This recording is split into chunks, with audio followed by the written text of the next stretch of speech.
معروف anchor person اور صحافی جاوید چودھری نے کہا ہے کہ حکومت پاکستان کی جانب سے تحریک لبیک کو بحال کیے جانے کے بعد اب مجھے یہ مشورے دیے جا رہے ہیں کہ اگر زندہ رہنا چاہتے ہو تو چپ چاپ تحریک لبیک پاکستان جوائن کر لو، لہٰذا میں سوچ رہا ہوں کہ کیا کروں، ملک چھوڑ کر چلا جاؤں یا پھر تحریک لبیک میں شمولیت اختیار کر لوں۔ جاوید چودھری لوگوں کو بھی یہی مشورہ دیتے ہیں کہ وہ یا تو ملک سے بھاگ کر اپنی جانیں بچا لیں یا پھر تحریک لبیک کی پناہ لے لیں، کیونکہ اب اس کے علاوہ ان کے پاس بھی کوئی اور آپشن باقی نہیں بچا۔ اپنے تازہ ترین سیاسی تجزیے میں جاوید چودھری کہتے ہیں کہ اس ملک میں 21 کروڑ لوگ موجود ہیں اور اسلام کی بھی 21 کروڑ ہی تشریحات کی جاتی ہیں۔ ہر شخص اپنی تشریح کی بنیاد پر دوسرے شخص کو قتل کرنے کے لیے تیار بیٹھا ہے اور ریاست اپنا منہ چھپاتی پھر رہی ہے، لہٰذا سوال یہ ہے کہ ملک چلے گا کیسے۔ وہ بتاتے ہیں کہ آج کے پاکستان کی حالت یہ ہے کہ میں نے کل اپنے ایک دوست کو تحریک لبیک کے سربراہ علامہ سعد حسین رضوی سے ملاقات کرتے دیکھا، حالانکہ دونوں کے نظریات میں مشرق اور مغرب کا فرق تھا۔ میں نے اپنے دوست سے اس کے یو ٹرن کی وجہ پوچھی تو اس نے کمال جواب دیا۔ میرے دوست کا کہنا تھا کہ ملک میں سعد رضوی کے سوا کوئی شخص مجھے میری جان اور مال کا تحفظ نہیں دے سکتا۔ اس نے مجھے بھی مشورہ دیا کہ تم بھی اگر زندہ رہنا چاہتے ہو تو چپ چاپ تحریک لبیک جوائن کر لو۔ بقول جاوید چودھری اس مشورے کے بعد میں بھی اب سنجیدگی سے دو آپشنز پر غور کر رہا ہوں کہ ملک سے چلا جاؤں یا پھر تحریک لبیک جوائن کر لوں۔ جاوید چودھری کہتے ہیں کہ ہم اگر تحقیق کریں تو یہ جان کر حیران رہ جائیں گے کہ لاکھوں ٹیلنٹڈ پڑھے لکھے اور شاندار پاکستانی مسلسل ملک سے نقل مکانی کر رہے ہیں۔ آپ امریکہ، کینیڈا یا برطانیہ جائیں، آپ کو وہاں لاکھوں پڑھے لکھے اور کامیاب پاکستانی ملیں گے۔ یہ لوگ مختلف ادوار میں ملک سے نکلے، وطن سے دور آباد ہوئے اور اب ایک مطمئن زندگی گزار رہے ہیں۔ اسلام آباد میں E7، F7، F8 اور G6 پوش ترین علاقے ہیں۔ E7 مہنگا اور پرسکون ترین سیکٹر ہے۔ ایوب خان اور بھٹو صاحب کے دور میں اعلیٰ ترین بیوروکریٹس، جرنیل، بزنس مین اور دانشور اس سیکٹر میں رہائش پذیر تھے۔ F8 اور F7 میں بھی ملک کی کریم رہتی تھی۔ لاہور میں کینٹ، گلبرگ اور ماڈل ٹاؤن اشرافیہ کی بڑی آبادیاں تھیں اور کراچی میں کلفٹن کا علاقہ کروڑ پتیوں کی بستی تھی۔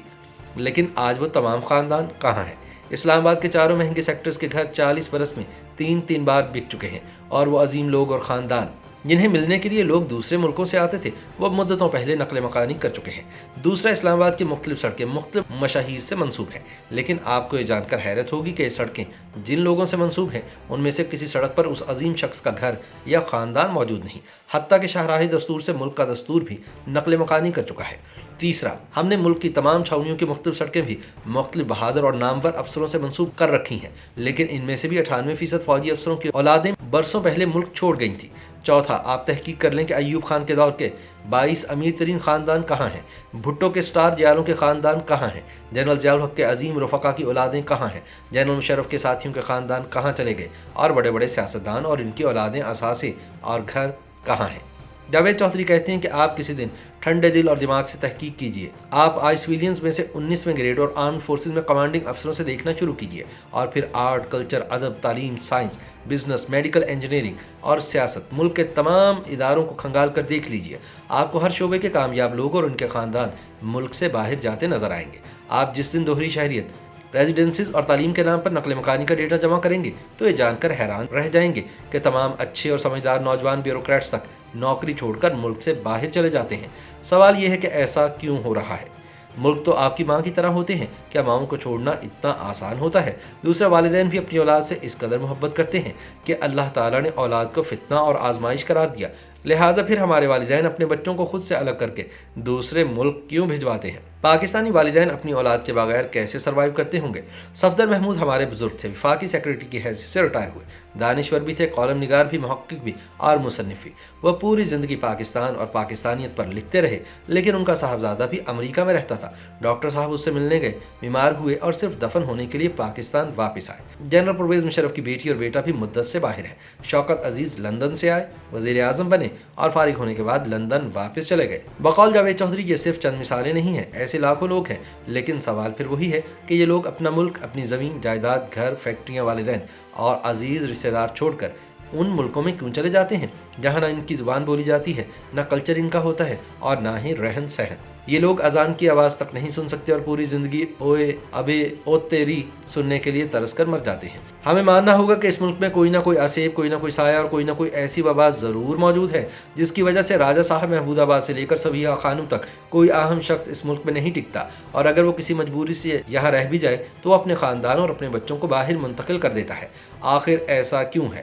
ہم نے کبھی یہ سوچا ہے؟ اور اگر آج تک نہیں سوچا تو پھر ہم کب سوچیں گے؟ یہ سلسلہ اگر اسی طرح جاری رہا تو 10-20 سال بعد کیا ہوگا؟ کیا ہمیں سمری اور ڈرافٹ لکھنے کے لیے بھی باہر سے لوگ منگوانا پڑیں گے؟ بقول جاوید چودھری آپ یہ جان کر حیران رہ جائیں گے کہ ملک سے 90% نقل مکانی مارشل لاء اور نفاذ اسلام کی کوششوں کے دوران ہوئی۔ ہمارے ملک کی آخری بڑی شخصیت ڈاکٹر عبدالقدیر خان تھے، وہ بھی یہ کہتے ہوئے دنیا سے رخصت ہو گئے کہ میں نے پاکستان آ کر غلطی کی تھی۔ ہم اگر اس صورتحال کی وجوہات تلاش کریں تو بے شمار وجہیں ہو سکتی ہیں، لیکن 2 وجوہات ان وجوہات کی ماں ہیں۔ پہلی غیر یقینی صورتحال اور دوسری مذہب کی اپنی تشریح۔ آپ ملک کا کوئی شعبہ اٹھا لیں، آپ کو وہ بری طرح غیر یقینی صورتحال کا شکار ملے گا۔ ہمارے ملک میں صدر، وزیر اعظم اور چیف جسٹس سے لے کر AC اسلام آباد تک کوئی یقین سے نہیں کہہ سکتا کہ میں کل بھی سیٹ پر ہوں گا یا نہیں۔ پارلیمنٹ تک کو یہ یقین نہیں کہ ہم نے 17 نومبر کو جو 33 بل پاس کرائے ہیں وہ اگلے سال تک قائم رہیں گے یا نہیں، یا ڈالر 178 روپے پر رہے گا یا 250 تک پہنچے گا۔ اس غیر یقینی صورتحال میں تو کوئی مرغی بھی انڈا نہیں دیتی اور ہم ریاست چلانے کی کوشش کر رہے ہیں۔ یہ کیسے چلے گی؟